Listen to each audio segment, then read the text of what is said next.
Hello नमस्कार दोस्तों, मैं अनुज वर्मा आप सभी लोगों का स्टडी 81 पर स्वागत करता हूं। पिछले वीडियो में हमने 25 क्वेश्चन किए थे वर्णमाला के। फिर अब अगले वीडियो में अब 26 से हम स्टार्ट करेंगे क्वेश्चन। जैसे ज्ञा वर्ण किन वर्णों के संयोग से मिलकर बना है? तो किससे मिलकर बना है? ज्या से और इया से। ज्या से और इया से मिलकर कौन सा वर्ण बना? हमारा ज्ञा वर्ण बना है। फिर अगला देखो, निम्नलिखित में से अघोष वर्ण कौन सा है?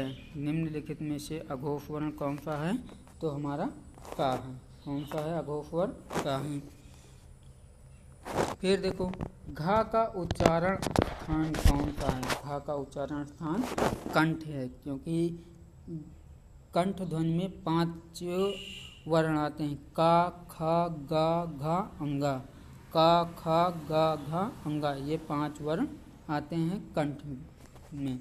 मूर्धन में कौन कौन आते हैं? तो टा, ठा, ड, ढ, अड़ा। टा, ठा, ड, ढ, अड़ा, ये मूर्धन में आते हैं। दंत में आते हैं त, थ, द, ध, न। त, थ, द, ध, न, ये मूर्धन में आते हैं। तालु में आते हैं च, छ, ज, झ, ञ। च, छ, ज, झ, ञ। और ओष्ठ में आते हैं प, फ, ब, भ, म। प, फ, ब, भ, म, ये हमारे ओष्ठ में आते हैं।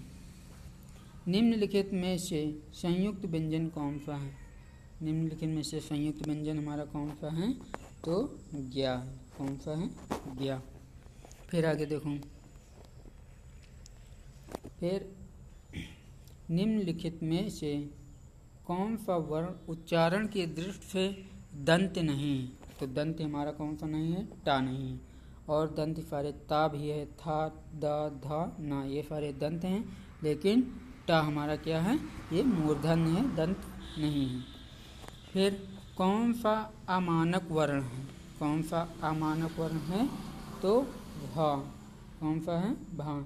इसको कोई मान्यता नहीं मिली है इस वाले शब्द को हिंदी में।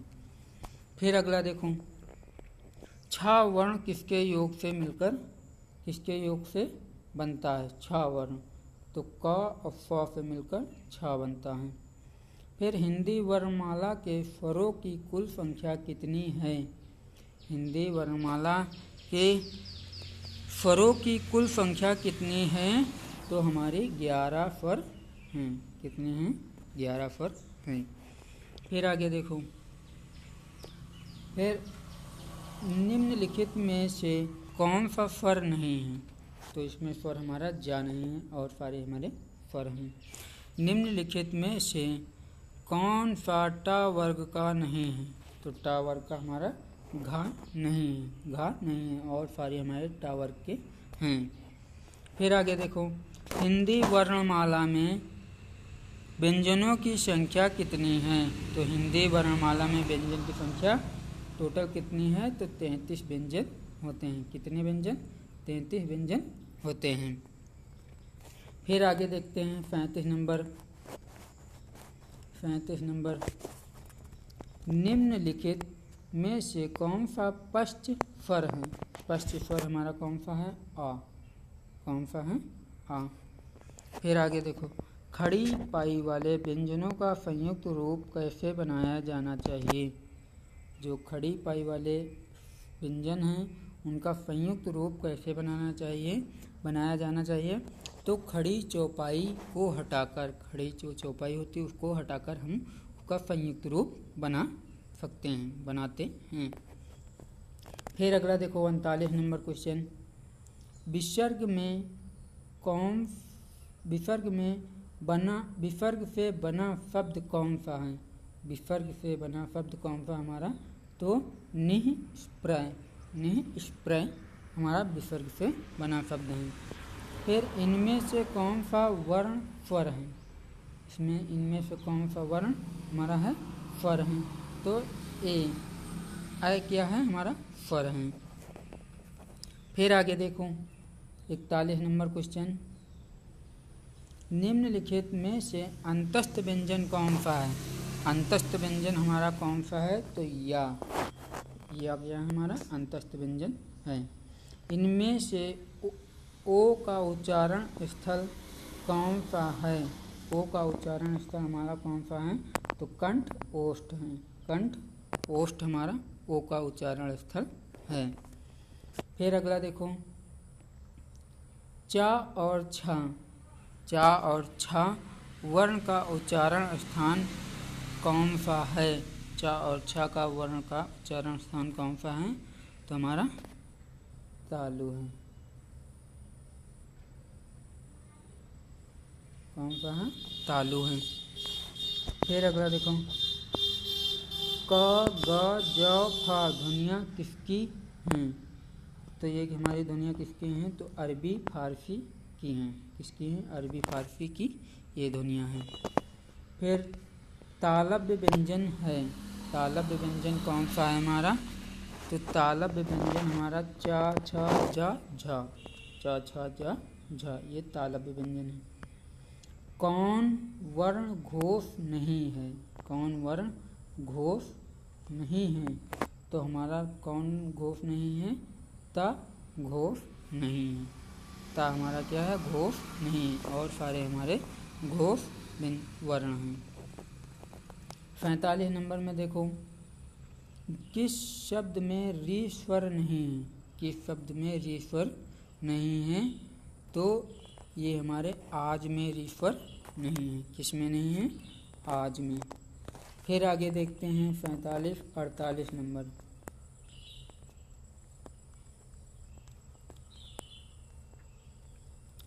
किन ध्वनियों को अनुस्वार कहा जाता है? किन ध्वनियों को अनुस्वार कहा जाता है? तो स्वर के बाद आने वाली नासिक की ध्वनियाँ क्या कहलाती हैं? अनुस्वार कहलाती हैं। फिर आगे देखो, ओ औ किस प्रकार के वर्ण हैं? ओ औ किस प्रकार के वर्ण हैं? तो कंठोष्ठ वर्ण हैं। कंठ और ओष्ठ के माध्यम से ओ औ बोले जाते हैं, तो इसीलिए कंठोष्ठ वर्ण हैं। हिंदी वर्णमाला में वर्ण हैं। हिंदी वर्णमाला में कितने वर्ण हैं? 52 वर्ण हैं। स्वर ध्वनि के प्रकार। स्वर ध्वनि के प्रकार कौन है? उपर्युक्त तीनों, दीर्घ स्वर, ह्रस्व स्वर, प्लुप्त स्वर, ये तीनों स्वर होते हैं। फिर अगला देखो, आधुनिक व्याकरण की दृष्टि से ब वर्ण का वैशिष्ट है। आधुनिक व्याकरण की दृष्टि से ब वर्ण का वैशिष्ट है। कौन सा है? तो दयोष्टि, दयोष्टि, स्पर्श, अल्पप्राण, घोष, निरुन्नासिक, निरुन्नासिक। देखो दयोष्ट का मतलब ये, दयोष्ट का मतलब होता है, द्वयोष्ट का मतलब ये ओष्ठ के माध्यम से बोले जाते हैं, और एक ऐसा व्यंजन स्पर्श व्यंजन है, अल्प प्राण हमारा है, घोष व्यंजन है और निरुन्नासिक व्यंजन है, बावर्ण। फिर अगला देखो, निम्न में अर्धस्वर कहलाता है। निम्न में अर्धस्वर हमारा कौन कहलाता है? या कहलाता है। कौन कहलाता है? या कहलाता है। महाप्राण ध्वनियाँ व्यंजन वर्ग में किससे संबंधित हैं? महाप्राण ध्वनियाँ व्यंजन वर्ग में किससे संबंधित हैं? तो दूसरे और चौथे वर्ण से महाप्राण ध्वनियाँ संबंधित हैं। फिर भाषा की सार्थक लघुत्तम इकाई क्या होती है? भाषा की सार्थक लघुत्तम इकाई हमारी क्या होती है? ध्वनि होती है। क्या होती है? ध्वनि होती है। इनमें से कौन व्यंजन अल्प प्राण है? इनमें से कौन व्यंजन हमारा अल्प प्राण है? तो चा हमारा क्या है? अल्प प्राण है। ख, थ, फ ये क्या है? महाप्राण हैं। फिर अगला देखो, इनमें से कौन सा वर्ण स्पर्श व्यंजन नहीं है? कौन सा वर्ण स्पर्श व्यंजन नहीं है? तो या हमारा क्या है? स्पर्श व्यंजन नहीं है। कौन? या। कौन नहीं है? तो या हमारा नहीं है स्पर्श व्यंजन। फिर आगे देखते हैं 57 के बाद 58 नंबर। निम्नलिखित में कंठ ध्वनियाँ कौन सी हैं? तो कंठ ध्वनियाँ हमारी का और ख क्या है? कंठ ध्वनि है। वर्णमाला किसे कहेंगे? वर्णमाला किसे कहेंगे? तो वर्णों के व्यवस्थित समूह को हम क्या कहते हैं? वर्णमाला कहते हैं। फिर अगला देखो पाठ नंबर, हिंदी की सा ध्वनि है। हिंदी की सा ध्वनि कैसी है? तो हमारी तालव्य ध्वनि है। कैसी ध्वनि है? तालव्य ध्वनि है। कौन सी ध्वनि? तालव्य ध्वनि है। फिर अगला देखो, कौन वर्ण ओष्ठ नहीं है? कौन सा वर्ण हमारा ओष्ठ नहीं है? तो आ क्या है? ओष्ठ नहीं है। फिर आगे देखो, फिर आगे हमारा आता है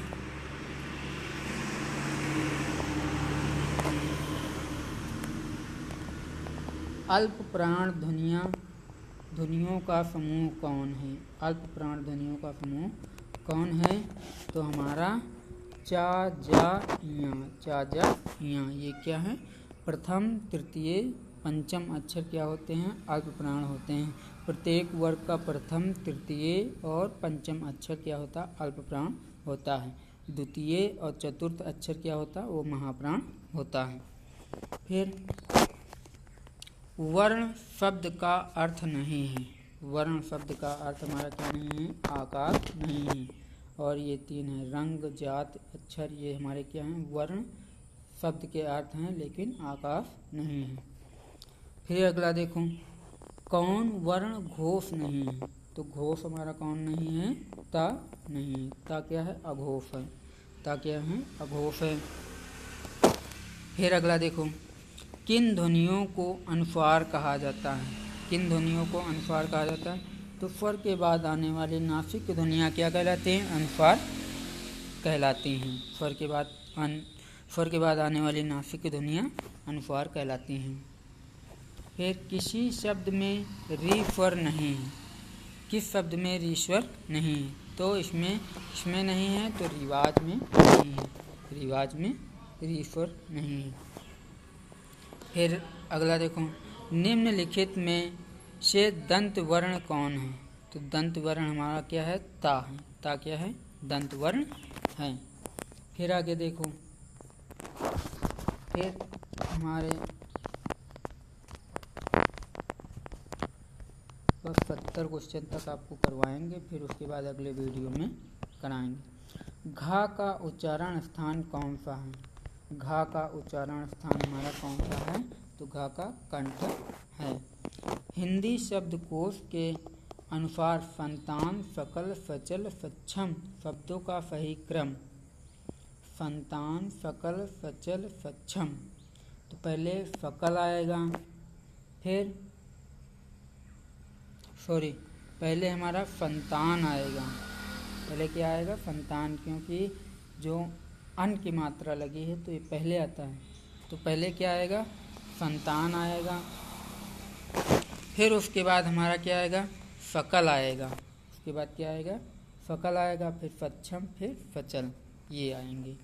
फिर आखिरी क्वेश्चन हमारा 70 नंबर, निम्न में से महाप्राण वर्ण है। निम्न में से महाप्राण वर्ण कौन है हमारा? तो था हमारा क्या है? महाप्राण वर्ण है। अगर आप लोगों को मेरा वीडियो अच्छा लगा हो तो प्लीज़ इसको लाइक करें, सब्सक्राइब कर लें, बेल आइकन का बटन ज़रूर से दबा दें ताकि नोटिफिकेशन आसानी से पहुंचता रहे।